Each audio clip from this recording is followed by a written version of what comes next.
नमस्ते दोस्तों, मैं हूं सुमित कुमार सिंह और आप देख रहे हैं बिजनेस आजकल। आज हम एक ऐसे टॉपिक पे बात करने जा रहे हैं जो न सिर्फ भारतीय फिल्म इंडस्ट्री बल्कि पूरी दुनिया को एंटरटेनमेंट इंडस्ट्री को हिलाकर रख देने वाला है। यूएस प्रेसिडेंट डोनाल्ड ट्रंप ने हाल ही में एक बड़ा ऐलान किया जिसमें उन्होंने फॉरेन फिल्म्स पे 100% टैरिफ लगाने की बात कही, यानी अमेरिका में रिलीज होने वाले हर उस फिल्म पे जो अमेरिका से बाहर बनी हो उसकी लागत दोगुना हो जाएगी। एक ऐसा फैसला जो जिसके बारे में हम कह सकते हैं this was bound to happen, लेकिन अब सवाल ये है कि इसका असर क्या होगा। क्या यह स्ट्रीमिंग कंटेंट को भी प्रभावित करेगा? भारतीय फिल्म, खासकर बॉलीवुड और तेलुगु फिल्म, इस नए नियम को कैसे जूझेंगे, कैसे सुलझाएंगे, और इसका राइटर्स, एक्टर्स, प्रोडक्शन स्टाफ और प्रोड्यूसर्स पे क्या प्रभाव पड़ेगा? आइए इस मुद्दे पे गहराई से समझते हैं। मेरे पास फिल्म मार्केटिंग और डिस्ट्रीब्यूशंस का 16 से 17 साल के अनुभव है। उसके आधार पे मैं ये वीडियो बना रहा हूँ जिसमें मैंने करीब 70 फिल्मों में काम किया और मैंने बॉलीवुड, तेलुगु सिनेमा और कुछ इंटरनेशनल प्रोजेक्ट का हिस्सा रहा हूँ। इस दौरान मैंने देखा कि कैसे ग्लोबल एंटरटेनमेंट इंडस्ट्री में उतार चढ़ाव आते हैं और कैसे ओवरसीज मार्केट में भारतीय फिल्मों के लिए एक बड़ा रेवेन्यू सोर्स बन गया है। आज मैं आपके इस अनुभव के आधार पे आपको इस टैरिफ के असर को समझाऊंगा और ये भी बताऊंगा कि इंडियन प्रोड्यूसर और ग्लोबल प्रोड्यूसर्स को अब क्या करना चाहिए। अगर आपको किसी भी तरह का फिल्म कंसल्टेंसी की जरूरत हो तो आप हमें ईमेल कर सकते हैं। मेरा ईमेल आईडी आपको डिस्प्ले पे दिख रहा है।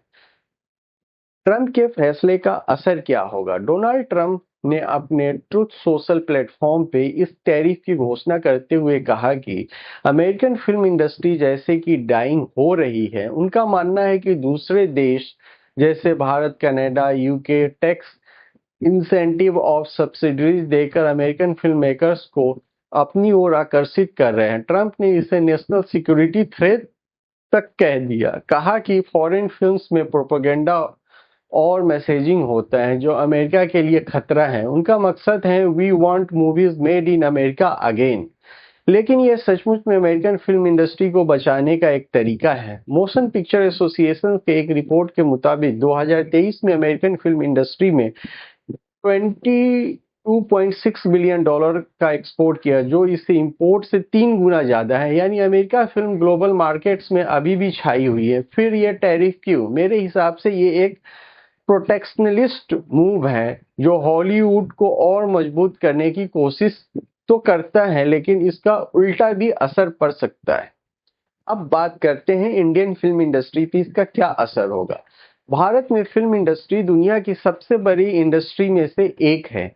हर साल कुछ 1400 से लेके 1800 के बीच इंडिया में फिल्म बनती हैं, जिसमें बॉलीवुड, तेलुगु, तमिल, मलयालम, कन्नड़, बंगाली और रीजनल सिनेमा शामिल हैं। यूएस मार्केट्स भारतीय फिल्मों के लिए एक बड़ा रेवेन्यू सोर्सेस बन चुका है।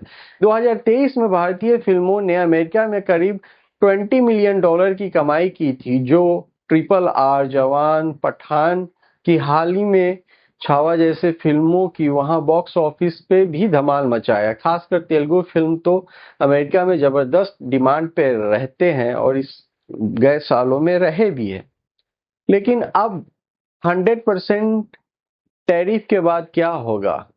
अगर एक डिस्ट्रीब्यूटर पहले किसी तेलुगु फिल्म को 1 मिलियन डॉलर में खरीदता था तो अब उसे 1 मिलियन अतिरिक्त टैक्स देना होगा, यानी अगला दोगुना। मेरा अपने अनुभव के आधार पर बता सकता हूं कि 2015 में जब तेलुगु ब्लॉकबस्टर ने यूएस डिस्ट्रीब्यूशन पे मैं काम कर रहा था, तब मैं वहां के थिएट्रिकल रेवेन्यू से फिल्म के बजट को रिकवरी कर लिया था। लेकिन अब अगर टिकट प्राइस बढ़ेगी तो फुटफॉल कम होगी, वैसे भी कम हो रही है।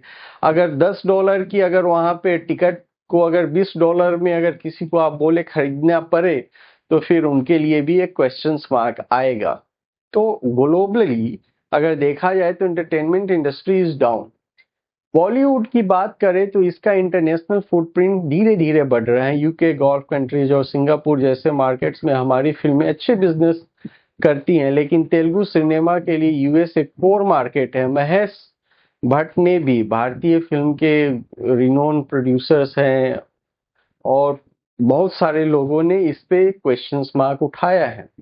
तेलुगु फिल्म इंडस्ट्री को इस टैरिफ से बहुत ज्यादा नुकसान होगा। मेरे एक प्रोड्यूसर दोस्त ने मुझे बताया कि उसकी अगली तेलुगु फिल्म के यूएस डिस्ट्रीब्यूटर डील पे रुक गए हैं क्योंकि कोई डिस्ट्रीब्यूटर अभी रिस्क लेना नहीं चाहता। They wanted to be clear on this issue. आने वाली फिल्म में बहुत 500 करोड़ प्लस फिल्म की वो बजट है, उसकी मैं आपको ये थोड़ा सा झलकी बताया। अब इसका ओटीटी प्लेटफॉर्म पे क्या असर हो सकता है? अब सवाल ये है कि ये टैरिफ स्ट्रीमिंग कंटेंट को भी असर डालेगा। अभी इस बारे में कोई स्पष्ट और क्लियर पिक्चर नहीं है, लेकिन अगर नेटफ्लिक्स, अमेजॉन प्राइम या अन्य ओटीटी प्लेटफॉर्म पे यह टैक्स अप्लाई होता है तो इंडियन प्रोड्यूसर्स के लिए ये एक बड़ा झटका होगा। ओटीटी नेटवर्क्स ने पिछले कुछ सालों में भारतीय कंटेंट पे भारी इन्वेस्टमेंट किया है।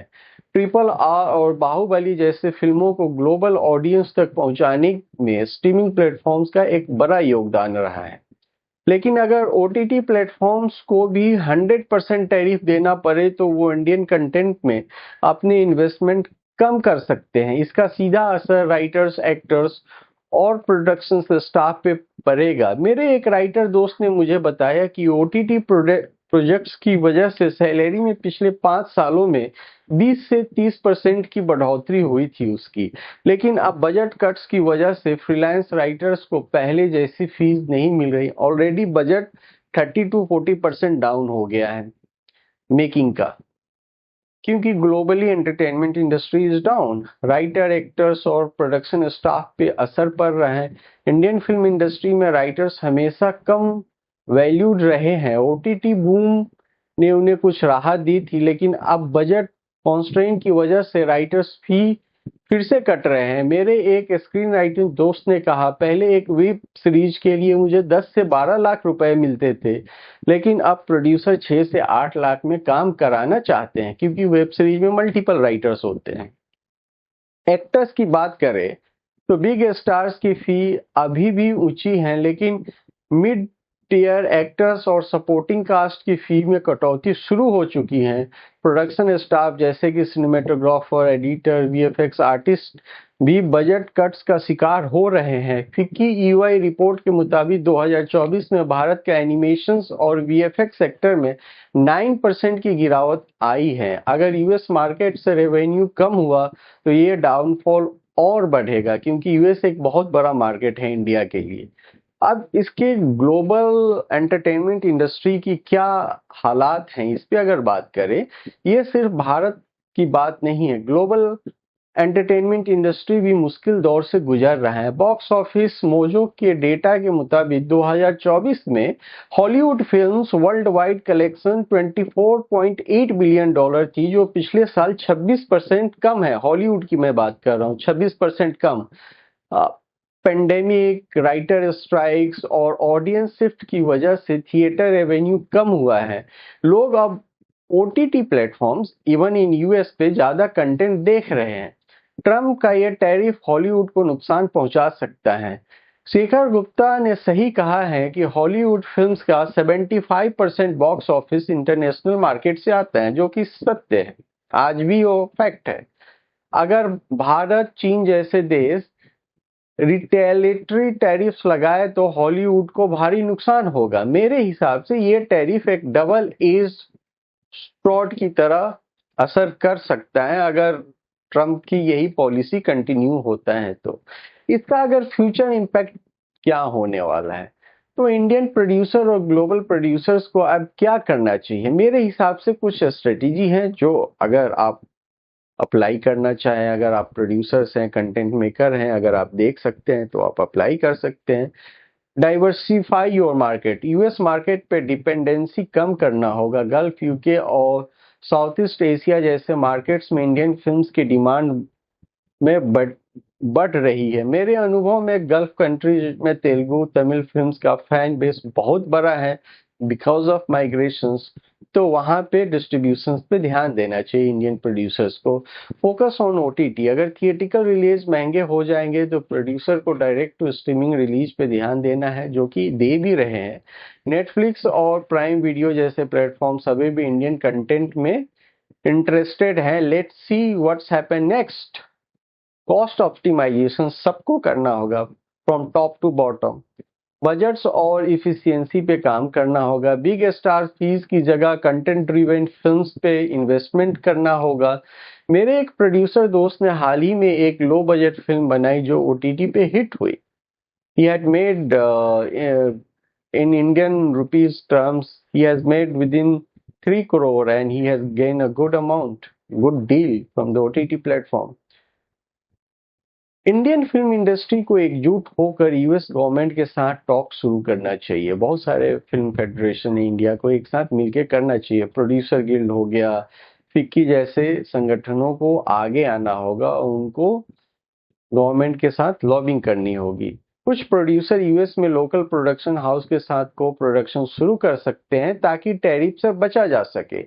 मेरा पर्सनल एक्सपीरियंस मैं आपसे शेयर करना चाहता हूँ। बात है साल 2018 की, जब इंडो यूएस प्रोजेक्ट्स पे मैं काम कर रहा था, जहां हमने यूएस क्रू के साथ इंडिया में शूटिंग की। और ये कॉस्ट इफेक्टिव और क्रिएटिव तरीका हो सकता है क्योंकि टैक्स बेनिफिट दोनों तरह से हम लोगों को मिला था। अब मैं एक कुछ पर्सनल एक्सपीरियंस की बात कर रहा हूँ। मैंने अपने करियर में कई अप्स एंड डाउन देखे हैं। 2008 में जब ग्लोबल रिसेशन हुआ तब इंडियन फिल्म्स का ओवरसीज मार्केट लगभग खत्म सा हो गया था। लेकिन हमने न्यू मार्केट जैसे कि ऑस्ट्रेलिया, न्यूजीलैंड और इंडियन डायस्पोरा को टारगेट किया और धीरे धीरे रेवेन्यू बॉलीवुड का भी बढ़ा है। आज की वही स्पिरिट होना चाहिए। इंडियन प्रोड्यूसर को इनोवेटिव तरीके से सोचना होगा, अपने ऑडियंस, नए ऑडियंस को फाइंड करना है।